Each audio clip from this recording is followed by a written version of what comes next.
Good afternoon, everyone. I see that the room is nicely filling even after the lunch break. Welcome to this session. I briefly introduce myself. My name is Daniela Bachner. I'm project advisor at CINEA. CINEA is the executive agency dealing with quite a number of funding programs in the frame of the European Green Deal. So some of you know me as their project advisor of live CET projects or Horizon 2020 legacy projects. It's my pleasure to welcome you to this session on the FINEERGO-DOM project, which is a project actually developing, implementing a financial scheme to advance and accelerate private investments and leveraging private investments into deep renovation of multifamily buildings in a number of countries.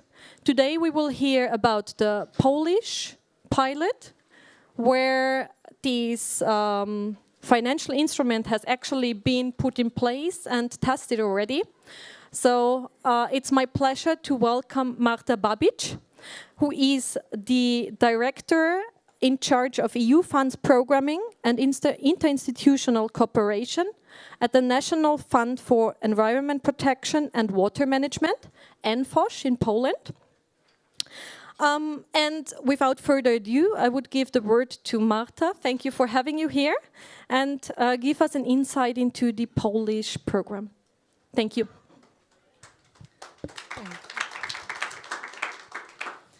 Ladies and gentlemen, I'm so glad I can share our experience in Poland with you today. And this is probably a cultural thing, typical thing. Polish people complain a lot, even though Poland is a great country. And today I will be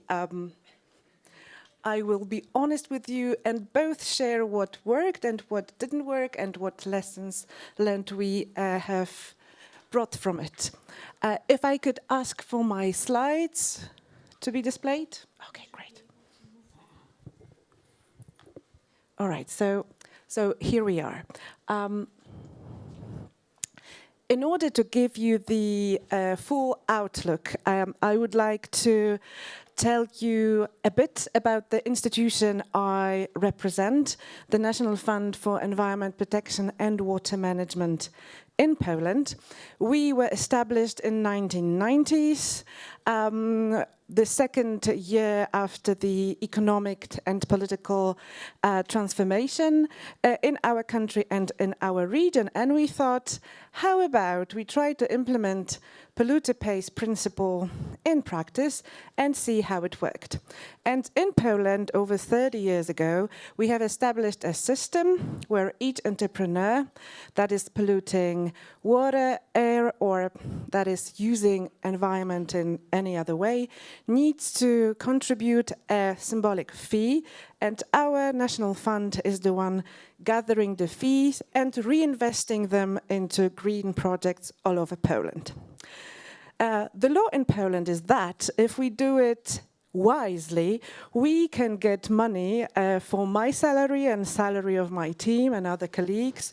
So we need to reinvest the money into green projects, not only environmentally wise, but also economy wise, because we need to earn our salaries. We do not receive any money from the state budget. And 30 years ago, we were allowed to use 3 different forms. Grants, that's the easiest way to distribute money. Loans, that's a little bit more difficult. And equity, which is the most sophisticated form that we use to invest in green projects in Poland.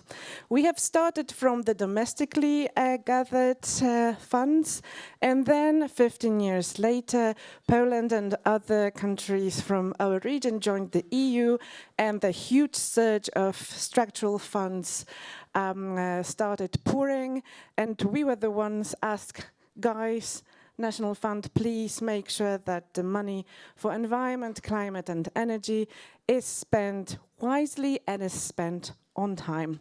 And these are the numbers of money we have managed to distribute all over Poland.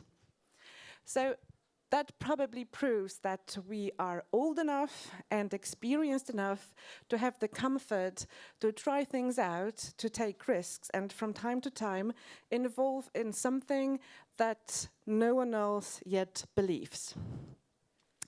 And that was the motivation behind our contribution through the European Commission financed project, FINEERGO-DOM, from the Horizon 2020 instrument.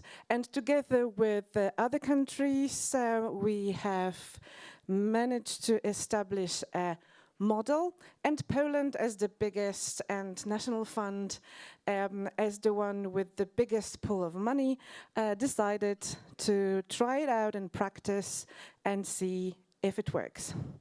And in a nutshell, this is the model we have elaborated. For some reason, we are missing the National Fund logo here, but but we took on the idea of energy efficiency in buildings in ESCO model. ESCO, that is short for Energy Service Company. So under that model, we make sure that an owner of a building cooperates with a specialized energy service company. The company is able to assess what kind of investment, what kinds of retrofit is needed for the building to become energy efficient and generate energy savings over time after the investment takes place. Moreover, we make sure that both the owner of a building and the ESCO company cooperate over 7, 10, 15 years to make sure that the energy is used in that building in a wise way. And we make the company assess what are the foreseen savings after the investment, after the retrofit takes place. And we want the company to propose a time horizon where the energy savings, generating lower energy bills in a building, would allow the owner of a building to pay back whatever ESCO company invested into the project, brought into the project. And this is a nice model, the ESCO, the Energy Service Company model, because, at least in theory, we could not contribute any public money, but just ask the energy service company to design the scope of retrofit and to design the payback time, the payback process, in a way that the whole investment is paid back, is funded by the energy savings generated once the retrofit been finalized.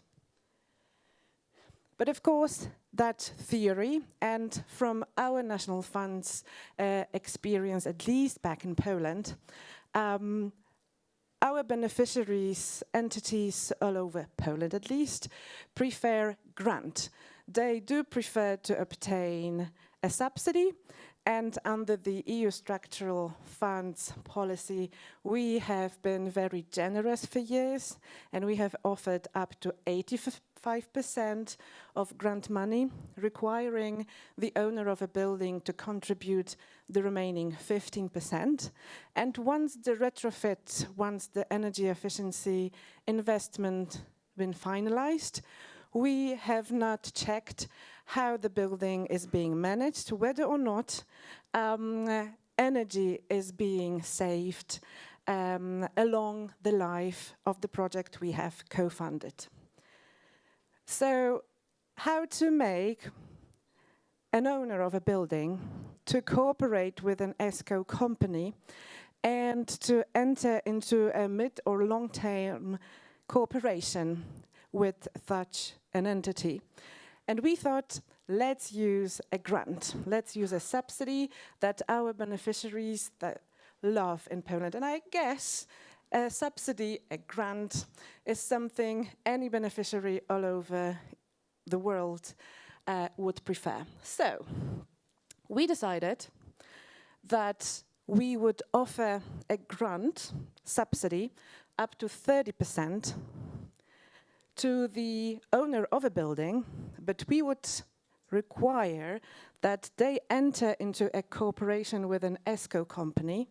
Of course, we would help the owner of a building to find an ESCO company and to speak with ESCO company on the detailed technical questions of energy efficiency in buildings, technologies, etc. And we would require ESCO to come up with the remaining part of the funding based on commercial financing. And we do know that since the model is new, commercial entities, commercial financial institutions would not trust it, would probably not be interested, at least in a pilot phase. So we called our competitor in Poland. This is Polski Fundusz Rozwoju, Polish Development Fund. And usually we fight over ability to reach a given group of beneficiaries, but this time we called them and said, guys, how about we take care of the owner of a building and you would take care of the ESCO company and offer them commercial financing. We went even further and we thought that if the project is a success, if after a year or at least one heating season, we would have a proof that ESCO designed the retrofit right and that there are energy savings that we expected. We would ask our colleagues from the Polish Development Fund to buy back majority of what the owner of a building would need to pay to ESCO over time. So ESCO would be freed of the majority of costs they would need to retrieve from the owner of a building over time, and would be able to involve in yet another retrofit project. So that would be the way to increase financial liquidity of the ESCO. Sounds super complicated, but when two competitors, the NFOs, that's logos, my institution, that logo is missing somehow on the slide, together with the competitor, we have divided the market, we have divided the parts of the project and decided to cooperate this one time. And we have seen that both the owner of a building and ESCO company, and frankly speaking, in Poland, we lack ESCO companies. We have companies in district heating or in construction sector that we think might have a potential to become an energy service company, but they are not yet there. So, thanks to the Horizon 2022, we have been able to fund energy advisory, and KAPE is another friend from Poland, a company that works in the field of professional energy advisory, and thanks to the European Commission financing, they were able to advise, to facilitate both involvement of the owner of a building and the ESCO company in the project, and also the plus part here, where the beneficiary, which is the owner of a building, and ESCO company need to talk to one another. On the next slide,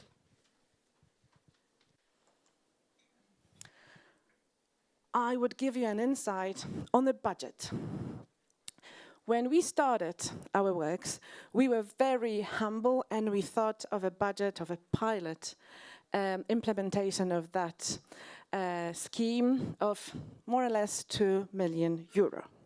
But over time, as we have consulted other member states, other financial institutions, like and including European Investment Bank, we heard, guys, don't be so humble. You need 2 million. How about you take 22 million and make it really something that would change the landscape of Poland? And AIB was kind enough to cooperate with us to extend the budget to 25 million from the modernization fund.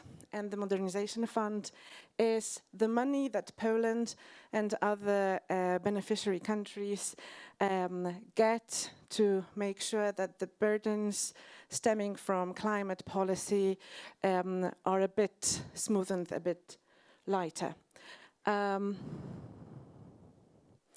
And the important thing is that we have decided that our grant, our support would be paid 1 year after the completion of the investment, or at least 1 heating season.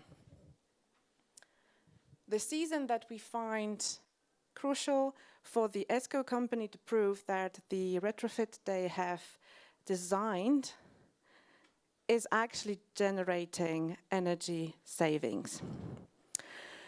We have agreed under the FINEERGO-DOM project that local governments, that housing communities and housing cooperatives would be the entities to be beneficiaries under the pilot implementation. We have found multifamily residential buildings to be the ones that we worked in the pilot with. We've been inspired by our Baltic colleagues' experiences, where the multifamily residential buildings have proven to be prone to engage in ESCO projects. And we have also included public utility buildings for the second stage, since we have been granted additional pool of money by the AIB.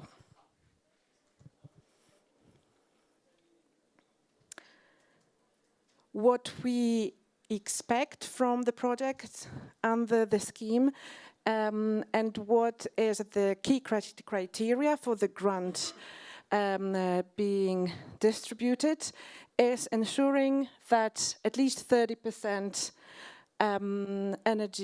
final energy consumption reduction is being delivered, and we do not require any specific technical solutions. We want the energy company, the energy service company, to design what's optimal from environment, energy, and also economy point of view. And the first stage is the pilot that we have already implemented. The second stage is what we are going to launch, I hope, before Christmas. So, in order to facilitate higher energy gains, we have profiled grant level according to the final energy reduction envisaged by the ESCO company under a given retrofit. And of course, the highest level of grant is in consideration when the highest level of energy savings are foreseen, and that's of course the high or deep thermal modernization.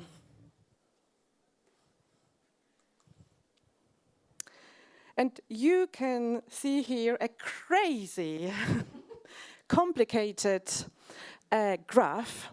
And that's because, unfortunately, we are a big implementing agency in Poland, and we do have our internal complex procedures. And this is what different EU regulations and also country-based regulations require us to have a very specific, a very formalized process of assessing a project and granting any public money. But we make sure that our beneficiary, that the owner of a building or the ESCO company, is not bothered with that. We do everything to have that one-stop shop when the beneficiary, the owner of a building or ESCO company, can call us, can meet us, and fill in the application that we then further process this complicated way, but this is the black box that luckily is not a problem to the owner of a building or the ESCO company. So, this spring we have managed to launch a pilot offering that 2.2 million euro grant focused on multi-family residential buildings. And spreading out the news, promoting all over Poland the new ESCO model. Of course, we have gathered plenty of comments that it's so much easier to get an 85% high grant from structural funds, and what is the value added of granting or receiving only 30%, and yet troubling with the long-term cooperation with an ESCO company that right now does not even exist on the Polish market. But still, we are there to take risks, and we are there to stimulate the market into direction that we believe is best. So, under the first stage, under the pilot implementation, we have gathered 9 pre-applications, and we have used that pre-application formula in order to allow the owner of a building that knows nothing about energy efficiency, that probably has no knowledge of the difference between primary or final energy savings, to be able to put into his own or her own words what is the age of the building, what is the technical state of the building, how the building looks, how old is the building, how high are the energy bills, what source of energy is used, and unfortunately in Poland still very often we can find inefficient coal boilers not only in individual housing but also in multi-flat houses. But still, we have gathered 9 pre-applications, and these are 2 pages long sheets. We have managed to figure out that 9 of them really make environmental and business case. So we invited them to prepare the final formal application. Our energy advisors, funded courtesy to the European Commission, have helped our applicants to do that.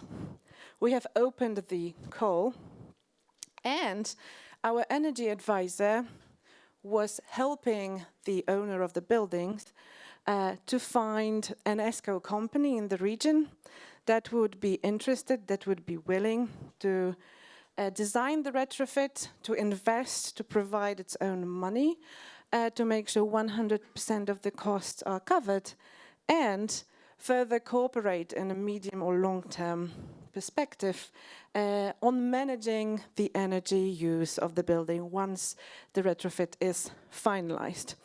And 2 applications were submitted to the support program we have proposed.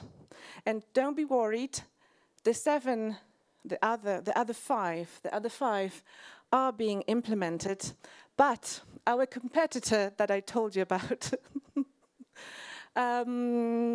decided to increase level of funding in a long-standing, classical, I would say, a traditional support program in Poland, and the level of grant there was increased, was higher by, I guess, 11% compared to what we then offered, and 5 of 7 decided to use the work that we've done, that we undertook together, and use another source of money, an easier one. But still, 2 of the applications decided to stay with us.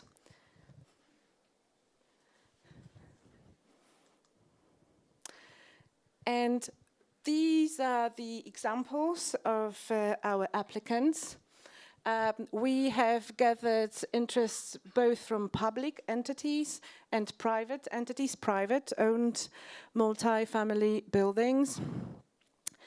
All in all, 35 buildings were covered by these 9 applications, summing up to almost 700 flats.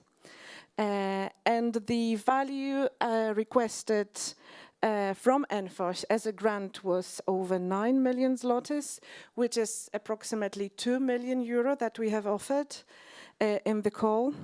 And the overall value and budget of the investments was 3 times bigger, was over 31 million zlotys. And that was to be delivered by the private entities, by ESCO companies, in a form of commercial financing. The 2 that have stayed with us were like this, and that one was located in the northern Poland. The other one was a bit smaller, but yet again, in the north. So you can see the buildings are really shabby, and probably without our involvement, without our grant, without our scheme, they would be demolished soon. But what's crucial, we have found that absolutely key element here has been the energy advisory that CAPE provided, both to the owner of a building and to the ESCO company. And again, EIB, European Investment Fund, was kind enough to invite us to use the ELENA funding to continue to be able to provide that energy advisory under the second phase of the project, where we intend to enlarge the scope by the public service buildings.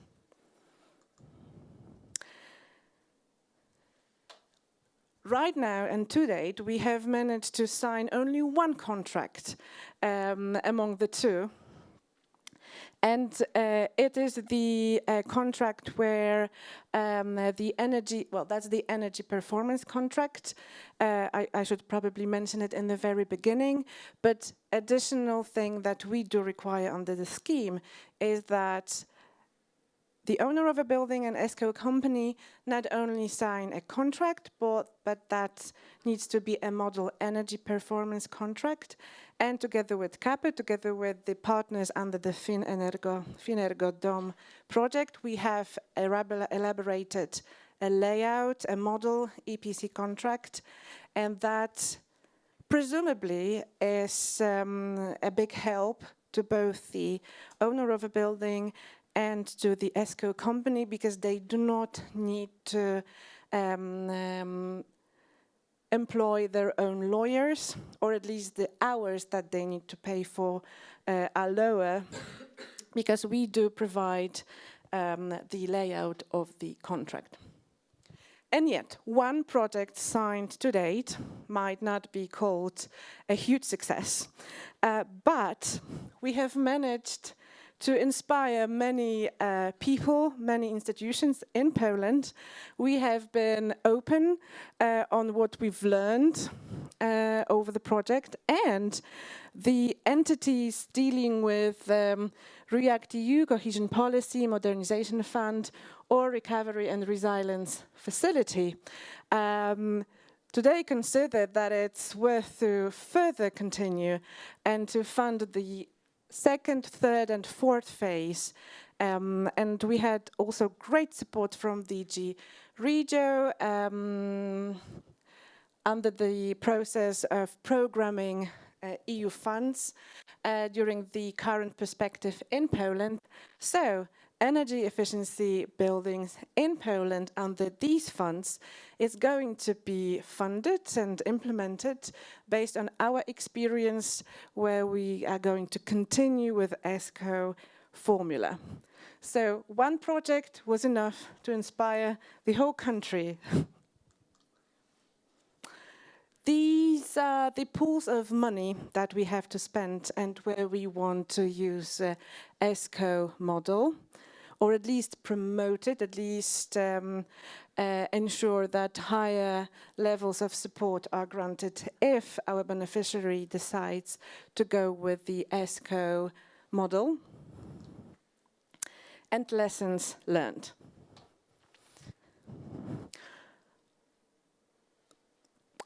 There's a huge interest in ESCO model and EPC contracts in Poland, and every time we organize a webinar, a discussion panel, crowds of people and representatives of every possible ministry and entity in Poland come to discuss it. The true interest of the beneficiaries is not yet there, and my conclusion is that's because they are accustomed to that high grant money support under the structural funds, but we want to use structural funds to change that. Again, legal basis and implementation guidelines clarity is, well, they are absolutely crucial. And over the project, we have managed to talk Ministry of Climate and Environment in Poland into providing a clear guidance how an ESCO project should look like and what formal and what technical elements, details should be in place to make sure that Ministry of Finance considers the project as an ESCO. Also, we have discovered that most probably our competitor that managed to drag 5 of the 7 out of our scheme has already covered the multi-flat building sector in Poland, and their offer is always going to be more attractive than ours.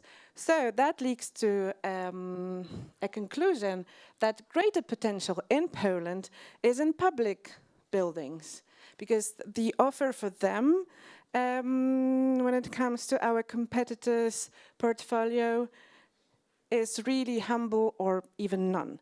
So we expect to be flooded with applications from the public building owners under the second phase.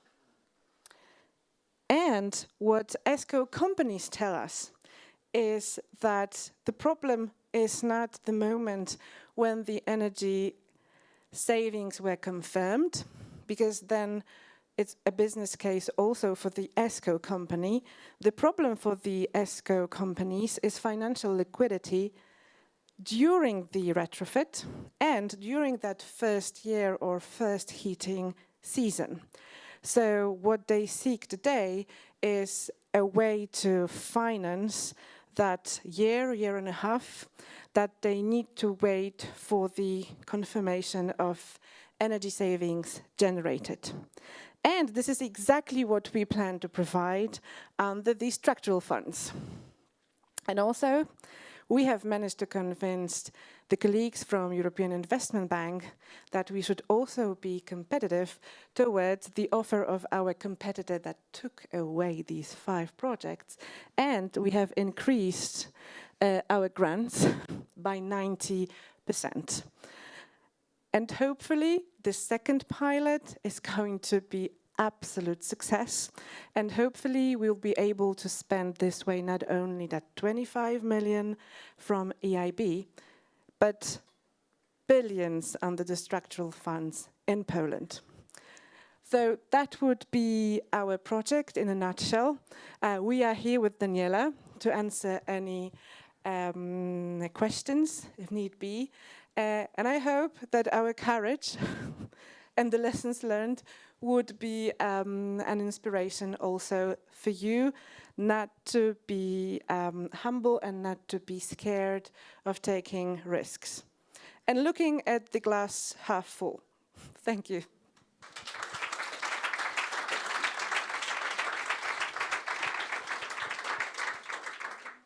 Thank you very much, Marta, for this very honest presentation and insights into the Polish priority program.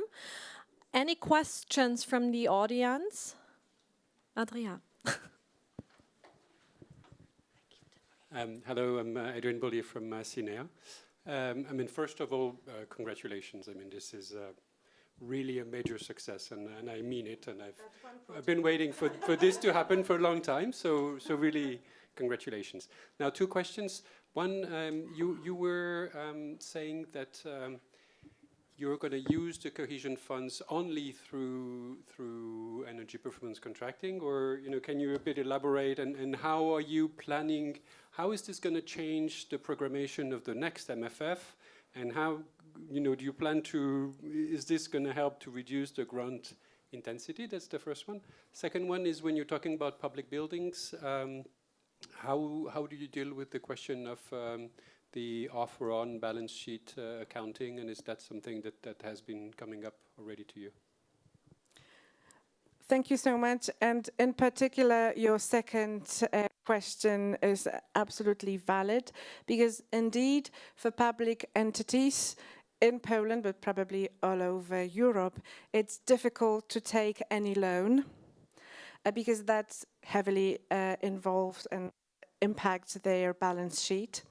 And I guess Ministry of Finance is as agile on that in each and every country as the Polish one. So how we try to address it, oh God,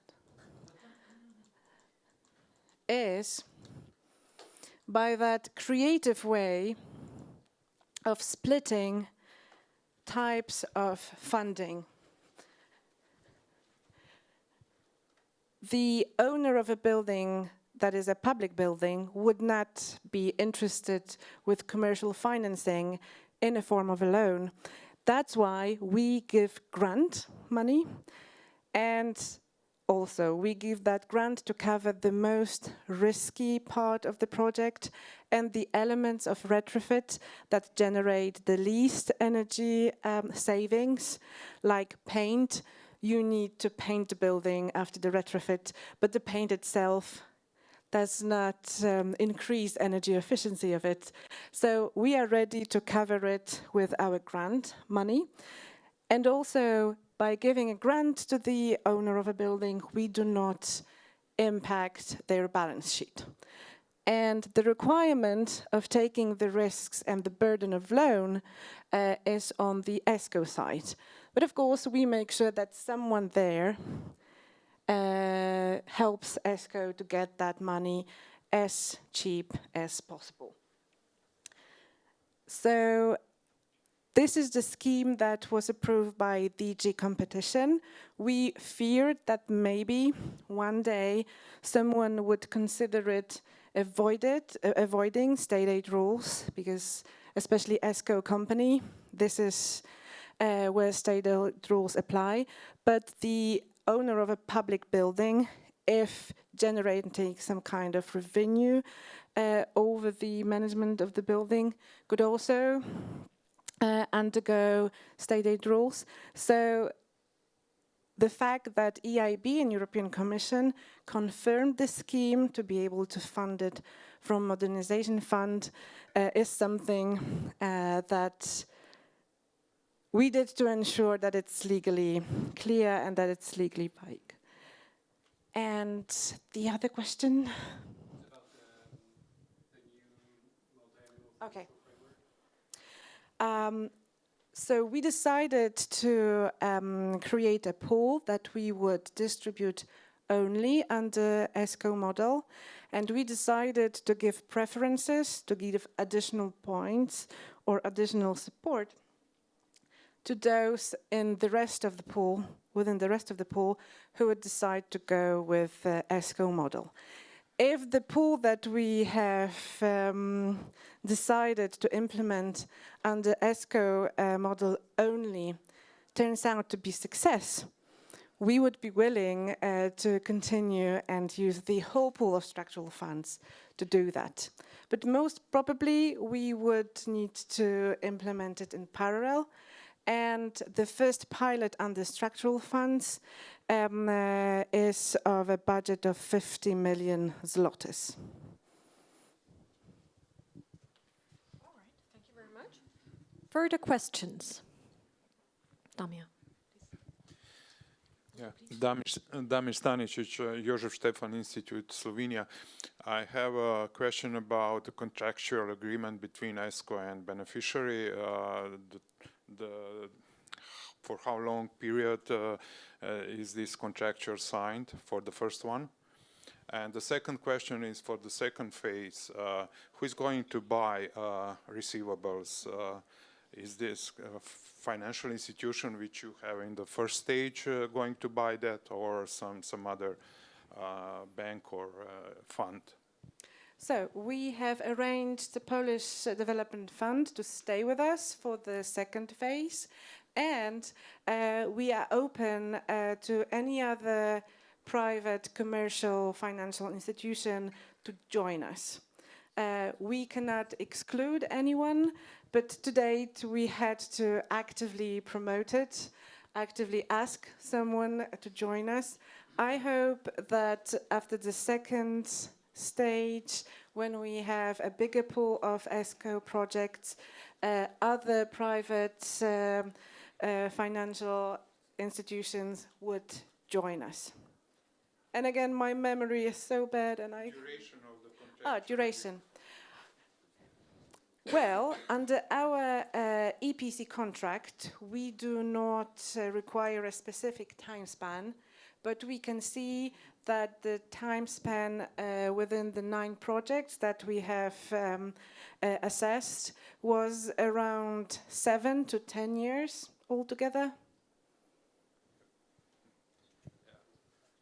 I'm just wondering how it goes with the repayment of the savings, because you cannot, for deep renovation, you cannot repay investment in 7 to 10 years. That means that you have not provided a very favorable financing instrument for the beneficiary.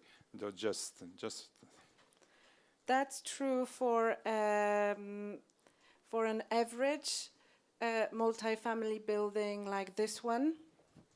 But if a building is that bad, if it's in that bad shape, then we are able to generate these savings. And of course, we do not guarantee that the bills are going to be lower. What we want ESCO to guarantee is that energy consumption in the building is going to drop significantly. Because we cannot control energy prices or heat prices, and we don't want to control them. So under the contract, there is possibility to prolong the time span if need be.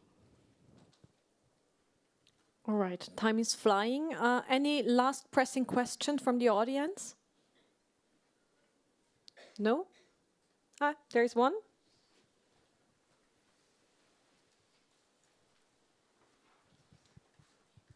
Sylwia Słomiak, dzień dobry. I wanted to ask about your project, because it's been quite a long journey for you, and the Polish energy law has been updated this year to be a little bit more favorable to EPC projects, but you still mentioned that you had to find a way around to actually make this happen. So I wonder if there's been any interest from the ministry to actually learn from your experience and then include EPC into the new legislation. Thank you. Absolutely, yes. And not only the Polish energy bill has been adapted, but also the Polish energy efficiency bill. So the ministry was more than cooperative and supportive. Thanks a lot. Again, Marta, to you for the presentation and answering the questions. Thanks to the audience for your patience and your interest. In this room here, there will be a presentation of the Fit Home project afterwards at 2:30. In the large ballroom, there is a presentation of the project Live Green Heart on heat island effect in urban territory. And in the room, Studio 4, there will be a presentation about the Slovenian Free Diverse project tackling a variety of different investments into energy efficiency and sustainable energy at 2:30. Thank you very much and enjoy the rest of the day.